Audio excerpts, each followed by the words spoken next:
Thank you for tuning in to another episode of Indigenous Survival. I'm your host, Jeff Gibson. Hopefully you've been watching this channel. You would have seen the two trapping videos I have out, including my thoughts on trapping, a little bit about it. Today, I do have another trapping video I will be making very soon. One that's going to be about if you don't have a spring pole, because the first two I did were all concerning spring poles. That's going to be coming out soon. But today I want to talk about what I like to call my 3 areas of assessment. Today I'm wearing my vest, just an old fishing vest I've had for years that I turned into kind of my, for lack of a better word, survival vest. But the first zone of assessment is what I have immediately on me. What's in my pockets, what's in my vest. I'm going to show you what I have, a little bit of stuff that I have in my vest. This is stuff, and in my pockets, this is stuff that I just happen to have on me that I keep with me at all times. Okay, in my pocket, what do I have? And you don't always have to wear BDUs. They can be blue jeans, whatever. Okay. One pocket. Most of them don't have anything in them. I will let you know that. My lighter. Zippo lighter. You can be any type of lighter you want, but I love my Zippo. I don't even smoke. Weird little tool. This is called a whittler's tool, carver's tool. Not only does it have a knife blade in it, but it's got several other type of blades in it. It's good for either making traps. If you need to make a, I don't know, fork, knife, spoon. I wouldn't see a reason why you would need to make a knife, but a fork, carving down a stick so you can put an animal in it that you caught with the trap, maybe, in it to roast it. Just numerous little things you can do with it. Regular little pocket knife. This one's made by Camillus. It's a little flip top. It is razor sharp. I think I paid like $10 Walmart. If anybody's seen my channel, if you guys seen my channel so far, you know I'm not big into spending a ton of money. There's a lot of good quality products out there that's not that expensive. This pocket, not really going to get into this. This is just car keys and some money. I mean, in a real situation, maybe I could turn the dollar bills into tinder. It's about all I got in my, I do have one other thing in my pocket. This is stuff I carry every day. This little tool right here came in a little kit. You can buy them individually. Another little multi-type tool. There are some uses for it. The blade is nice. I don't know if you can see it very well. The blade's pretty good. It's got like a little saw blade.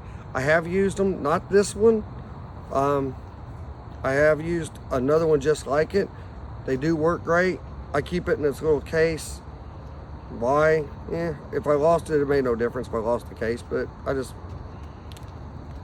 it's got a little ruler, but several other little things. A bottle opener is in it. I use it for different little things. I can scrape with it. I can use it for various little things. It's also good to remove something from your car. I have done that with a truck I had with another one. Okay, now that's what's in my pockets. Let's go to my belt. Void the gun. Gun's not included in this. I have a multi-tool. It's not a super expensive one. I think I paid $30 for this, $20, $30. It works great. Got it at, I think, Ace Hardware. Thing works great. It actually does have a little light in it. Haven't really used it. There it is. Batteries might be dead. I think it was it, the button for it. Oh well. But I don't really use the light in it. Don't really need it. But it's a very good multi-tool. I have used this for countless things, building my traps. Again, everybody knows from the start of my videos, I'm not big into spending a ton of money. You buy what you can afford, and as you can afford it, you would, you know, if you want to upgrade to something better, go ahead. If you got the money to do so. But my philosophy is money doesn't necessarily mean quality. I've bought some stuff before that has been fairly expensive and broke it. Where I bought some pieces that just like it to replace the expensive broken item, and still have it and still did the same job with it that I've done with the expensive item, and I still have the cheaper item where the expensive item broke on me. So money of it, just because something costs more doesn't mean it's expensive, doesn't mean it's high quality. Okay, that's what's in my immediate pockets here. My vest pockets. I mean, I do have pockets in my vest, on my shirt, but I don't have anything in them. My vest pockets. First thing item I have is an emergency blanket. Okay, let me stick this back in my vest real quick. Cheap, $2, Walmart. You know, they work best if you get naked under them. I wouldn't advise it, but hey, I guess my clothes were soaking wet because I fell in a river or I got rained on. Of course, if I have my other my backpack, I would have my Frog Togs rain gear, so I could throw that on real quick. But you know, wrap yourself up in an emergency blanket. That's what they're for. The other item that you might have seen, this, I haven't used it, never needed it yet. This is made by the same people that make this. I'm not sure if you can still find them, but this is actually an emergency tent. It looks like, I lost the packaging, honestly, that it was in, but it looks like when it's up, it looks like a pup tent from Boy Scout days. I mean, a single little one-man tent. I could use this in conjunction with a tarp. Put the tarp over top of it, stronger, to make it even stronger. The one thing about the emergency tent, one is that this fits in my pocket. Two is it is made out of the mylar material, which means it will reflect your body heat back in, or if you have a campfire near it, it will help reflect that heat back in.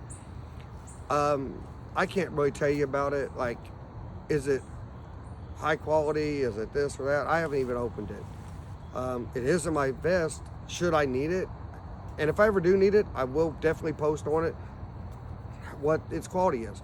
Personally, to me, what would I do with it? I would put it up and then take a tarp using the same rope that is supplied in the kit, or another rope tied to a tree just above it to put an even better, more protective shelter over top of it.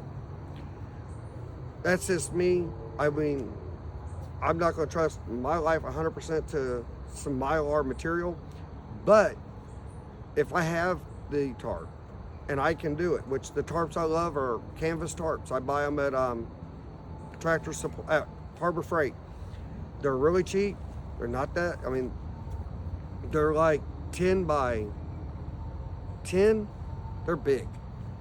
And what I do with them, what I personally do with them is I go to Walmart and buy that silicone boots waterproof spray, and I hang them up outside over an old one of these old bench swing things that you see sit on people's front porches. I have an old one in my backyard. I will drape it over it, and I will spray it, let that side dry, flip it over, spray the other side. I end up with a very good waterproof canvas tarp that costs me a lot less than buying one in a store that says waterproof canvas tarp. And I have a 10 foot by 10 foot piece, you know. But if you want to go buy one that's already done, you go ahead. But I can build, for the price of one that you buy in a store that says waterproof tarp, 10 foot by 10 foot, I can make 2 or 3 of the ones that just like that. and they do the same job. But if I don't have one, would I try, and I need it to be out, and I had to set up a shelter real fast, yeah, I'd use it. Okay, that's part of what's in here. Second thing is in here, I do carry 2 knife sharpeners. The reason I carry 2 is, to be honest with you, originally I just carry this one. I went and bought this one at my local Army Navy surplus. I was messing with it today. Found out it's really only designed for large knives like machetes.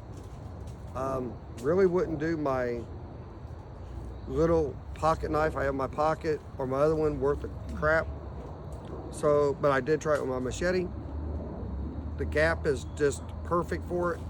So, you know, I'm not going to say, no, I'm not going to keep it. No, I'll just keep it for it. Now I have 2, therefore, neither one, I mean, I'm not worried about which one I'm using. I mean, I grab the right one for the right job. When you say we read. Okay, I grabbed the right one for the right job. Besides that, even if it worked for the other one, I know I have a way to keep my knives sharp. Because honestly, I would have my belt knife on me. I didn't bring it today. But I normally would have it. But even if you don't, well, at least I have a cutting tool, a couple cutting tools in my pocket. But I also have another cutting tool. Inside this part of my vest, I have a hand chainsaw. Now I have made one myself. This is not the one I made, but I have made one myself, and it works about the same as this. I made it because I was at Walmart one day last year actually, I'm sorry, 2 years ago. Little bored from being the COVID restrictions. I found a bunch of chainsaw blades that they were selling for $3 a piece. They wouldn't fit the chainsaw I have, but for $3 a piece, I wanted to give it a shot. I talked to my wife and let me buy 4 of them. I took one apart, I had to use my Dremel to cut it apart. Took out the couple of the rivets, replaced where the rivets went with little big heavy like keychain rings. Put those in there and just messed around in my yard with it. It did work pretty good. This does work. I have used it. Just put your hand here, put it over a branch. I'm not going to demonstrate it right now. Just grab the other side and just pull. It works. It works well. And if you don't, it doesn't take up a lot of space in your pocket. It doesn't take up a lot of space in my vest. It's well protected.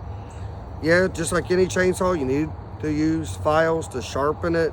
You need to keep it, care of like you should any of your equipment anyway. But it just fits in here. It saves me wear and tear, but just like if I was really stranded and I don't have my big carnivore machete, I don't have my belt knife, all I have is my pocket knife, my carving tool. At least I know I got this. I can cut down decent sized material to use. Okay, something else I want to show you. I just did this one the other day because my mind's always working. I was wondering what happens if I found a spring, but I couldn't physically reach it. And in Kentucky, I'm gonna be honest with you, where my wife's from, there are little springs like that. You will see them, but they're too deep. The hole is too deep for you to, outside of taking a little bucket with a string and doing like the old-fashioned wishing well thing, you can't reach it. Well, what I went and done was I went and bought, for another reason, which I'll show later, I went and bought a 20-foot roll of clear flex tubing. Okay, I don't need 20 feet, so what I did was I needed it for a different project, but I decided I didn't want to, what am I going to do with the rest of it? I got thinking about that in Kentucky where I had I got thinking about it where where my wife's from, there's a place called Old Malky Meeting House. And we was walking around there, and that's when I found a spring. And I'm like, well, hold a minute. That's a spring. I know that is. It's coming right out of the ground, but it's just too deep for me to reach. But what I can do with this, I can take me a stick and a piece of cordage, and I can tie that stick about right here. And I can lower this down into the spring. Now I got me a straw. I might have to lay down, but I can, it's long enough to drink from. It's long enough for, if I tie that stick, to get that to, because obviously if you watch it, it's not going to stay out there on its own. I mean, that's what I would tie the stick on for, just so I can get it down in there. There's several other uses I guess you could do with it. You could, blow in it for something, start a fire, kindle your coals back. But for as small as I can roll this up, I don't have it rolled up as small as I could do, but it doesn't take up much space. But hey, guess what? It's a good idea to have. Because actually, like I said, it was this afterthought when I bought the 20-foot roll for another project of mine, which I will show at a later time. That, hey, there's this use for this. I had to think about it, and I thought about it. Like, yeah, I mean, I wouldn't use it in anything I could reach, like a stream or a pond, because I need to filter that. But I know a spring that's bubbling out of the ground is pure water. It doesn't really need to be treated, especially if I'm really dehydrated and I need to drink. I'm, like I said on a video before about wild water, I'll risk that spring any day of the week. So yeah, that's just me. Another thing I carry in here, even if I had to just suck the water up into a container, I do have water purifying tabs. They take up very little space. Pure portable aqua, pure water tablets. Just follow the instructions on them. These do have to be checked every so often because they do expire. But they take up no space. But at least I can, with the straw, I can suck it up, put it in something, purify it. Yeah, I'm taking a chance that when I get the water in my mouth, I'm gonna get something, but let's face it, if I really had to, and just like most people, if they really have to do it, they're going to. At least I'm getting us less in there. Let's see. Now I come over here. This is a little compass, but it's also a striker. Okay. Good way to start a fire. I always like carrying compasses. Helps me keep my directions. But I have two types of matches. Yes, I have my lighter, but I have two types of matches with me. Always. The first type is just standard water storm-proof matches in a waterproof container. It also has an extra striker with it. I'll pull one out. Everybody should know what these look like, but I am showing you again. These are the standard waterproof matches made by actually let me say it again, UCO. You can buy these at Walmart. They come with the thing. You can buy refills. Okay, that's the first one. This will do most everything that you need to do if for some reason anything else that you have on you fails. But if the wood's too wet and you need a longer burning time, what are you going to do? Well, Zippo came out with these. They look just like these little ones. The striker's under here on a waterproof seal. Also, the kit comes with extras. We left the extras at home because I didn't need to carry it. Now, as on Crocodile Dundee, we said, well, that's a knife. Well, that's a match. I wouldn't use these all the time unless I can't get anything else lit. I know the burn time on this, I played with them. That's why there's not as many on here. I do have refills at home. I will refill this up, but that's why there's not as many in here, because I was playing with them to see. They got a kind of a weird smell to them. To be honest with you, they smell like sparklers from 4th of July.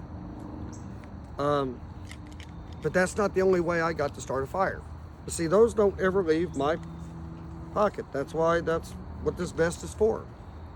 Let me straighten that up a little bit to get that in there. Yeah, sometimes things are a little hard to get in, but it's worth it. Okay, another thing I also carry up in here. Carry a couple other little ways. I also carry another compass with me. Got this at Army Navy Surplus. They're not marching compasses, but it does help if you have a couple of compasses, because I never trust one. I always carry at least two. One may fail. If both of them say that's north, well, then I'm pretty confident that's north. But if one says north and one says south, I have to guess which one's right. I personally carry three, because if two say that's north and one says that's south, well, two outweighs one, and I'm going that's north. And if I need to go south, then I know to go the other way. Another thing I carry, a couple other things I carry. Mag block. This one's new, but I've used a ton of these. They do work. They work great. Just shave off. I'm not really fond of the little hacksaw blade thing. I use a knife, but you scrape off. I'm sure you know how to use these. You scrape off a little pile of it, more the better, inside your tinder. Then use the flint stick, or you can use a ferro rod if you have one. I do have them. I just didn't bring one with me. Then you spark it. This is more of a personal thing. It's a magnifying glass. This used to be my father's. He's since passed years ago. I keep it with me. I remember my dad let me use this out of his desk drawer to burn ants when I was a child. I also burned leaves. I burned his discarded cigarettes. When he got done smoking, there would be a little piece left, this little cigarette butt, which my dad smoked non-filtered cigarettes. So there'd be that little butt, and I'd sit there with it and burn it. Magnifying glasses are good for starting fires if you got the light to do it, the strong sun.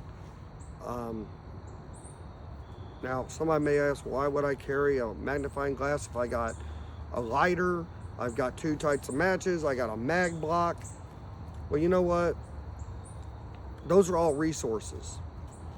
And if you can go and do something with a different resource and save yours, you do that, okay? Because there might be a time that you can't rely on that one item. Personally, how I would start a fire, if I wasn't shivering cold and worried about hypothermia and freezing to death, I would probably just use the magnifying glass. If I got bone dry tinder, bone dry kindling, that's what I would do. Why? Because I'm not in a desperate need for the fire at that moment. Okay? And it saves my matches, it saves my fluid and my lighter, it saves everything else for times I do need it. Now, if I desperately need it right then, I'm gonna go for my lighter. If my lighter somehow fails, match. Depending on if I got it wet, if my tinder's too wet, that a standard match ain't gonna work. that the standard storm match won't work, then I jump to that Zippo one. But trust me, I will. But before I do that, I'm gonna combine them.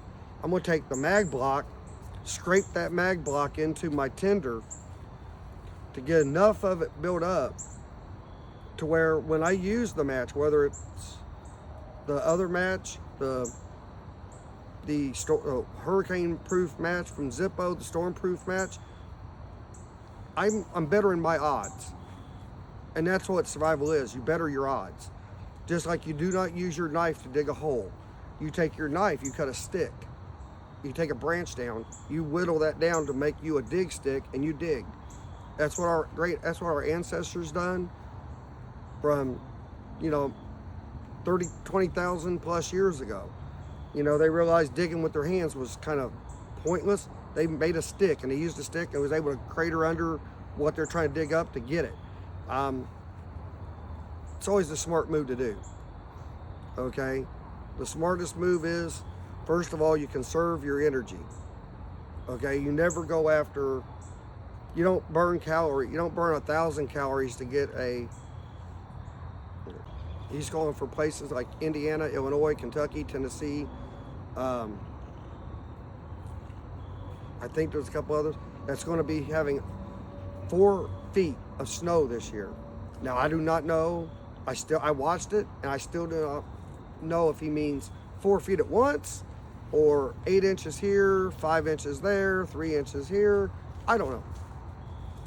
But I do know that he is fairly accurate. So if I had that stuff in my car and we get a blizzard and I'm driving on the interstate and we're stranded, I know what I have. And by knowing what I have inside my car, now I know what I have on me. I know what I have in my car. That's going to help me.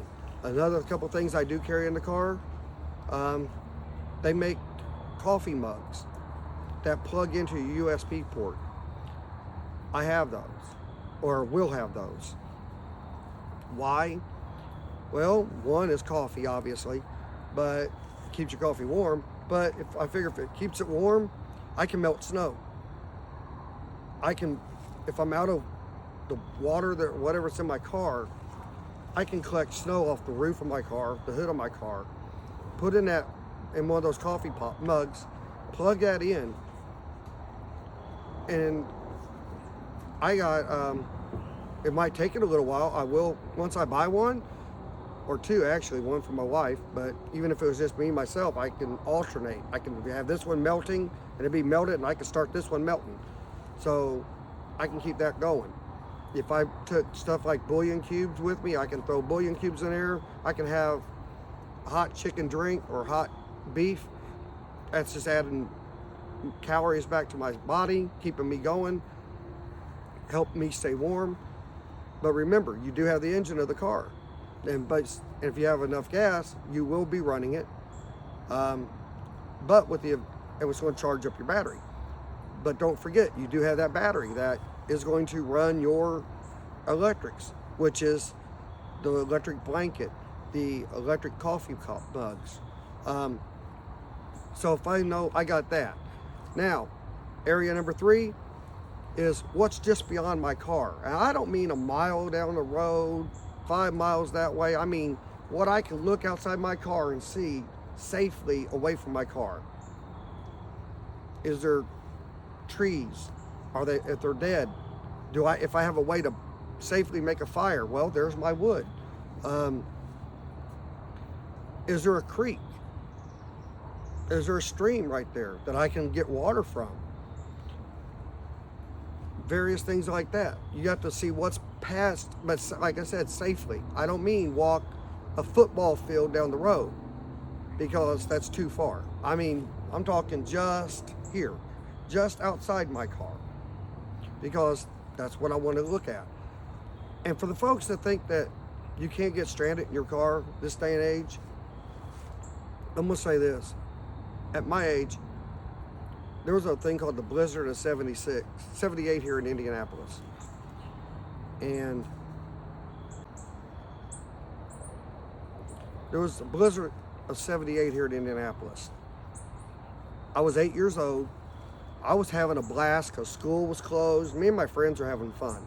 School's closed. We got all the snow to play in, and it was great. For the adults, it wasn't so great. They had to figure out how to try to get to work. Works were closed. Jobs were closed. Everything like that. It was bad. I do remember them actually calling for snowmobiles to follow ambulances on the main roads because the ambulances could not get down side streets. They had to take a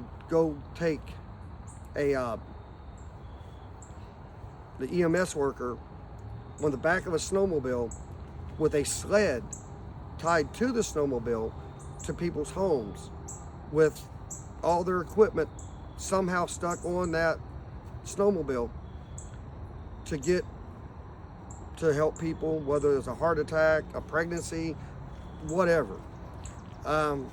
Did I personally see it? No, I didn't, but I see it in the newspapers a lot where they showed it. They actually showed it on the news where people were rescued by snowmobile to get out to, and they were doing the same thing with helping police the same way and fire.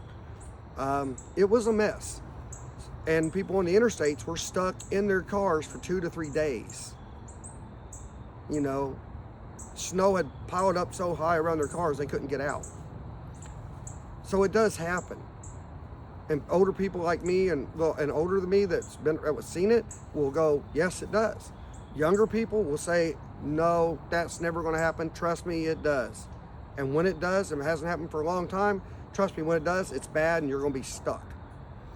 But that's why I'm saying you need the areas of what you have on you personally, what's in your immediate vicinity, whether it's your car, your house, or whatever.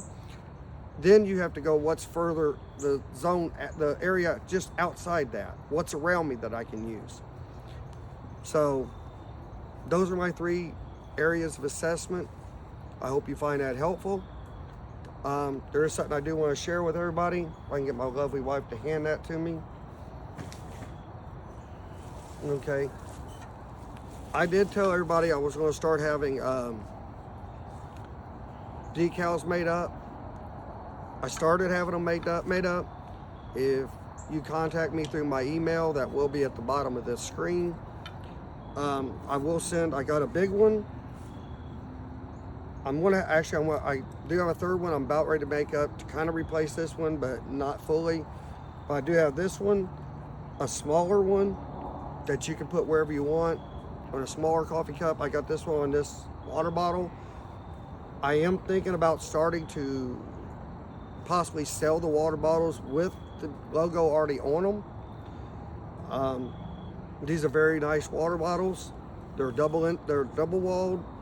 I do not recommend putting soda in them. I done that the other day just to see, and because I do like drinking Coke, and it shot everywhere.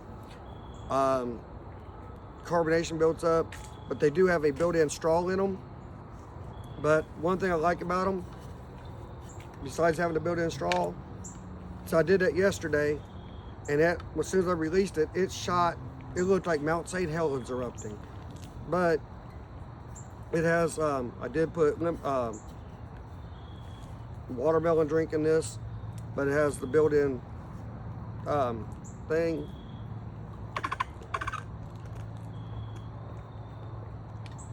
It keeps everything cold. Little carrying handle. But I am thinking about selling these. The price will probably be around $25. If you're interested, please contact me on the email at the bottom of the screen at the very end of this. So with that being said, I hope you enjoyed this as much as I enjoyed giving it to you. I hope you enjoyed watching my videos as much as I enjoyed doing them for you. I try to include a little jokes in it.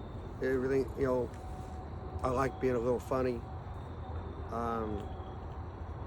But my wife's being funny right now at me because I said that word. But I do like to joke around, make things a little more humorous. But remember, survival is not a game. You shouldn't do anything like trapping and stuff unless your life is on the line. You shouldn't make fires in places that you should not be making them.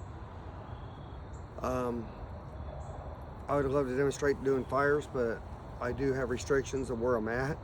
I'm hoping to find another suitable place that will allow me to do a little bit more than I can do here. But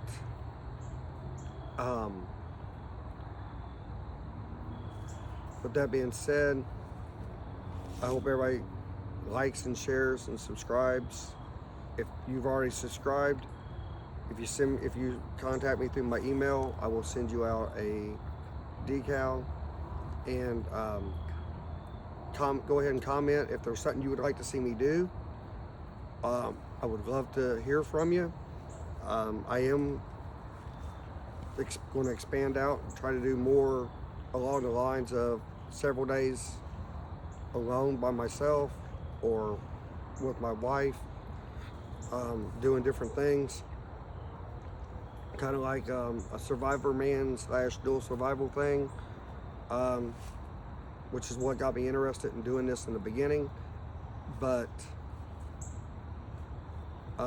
please stay tuned for the other videos that will come up. And like I said, if you have anything you would like to see me do or any comments for me, please feel free to send something on my email and I will answer you personally. Until the next video, everybody stay safe. The world's a little crazy out there, so this is Jeff Gibson saying have a good one.